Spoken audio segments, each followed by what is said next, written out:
পকেটে অভাব, তার পাল্টে গেছে স্বভাব।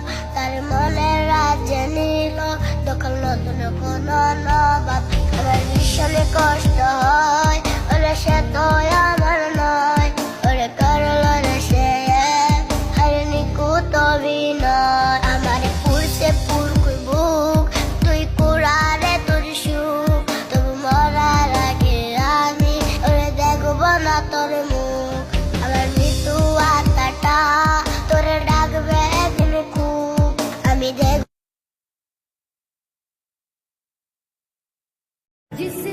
আজকে পবিত্র জুমার দিন। হে আল্লাহ, এই জুমার উসুলে তোমার কাছে একটাই চাওয়া, ভালো থাকুক পৃথিবীর সকল মা বাবা।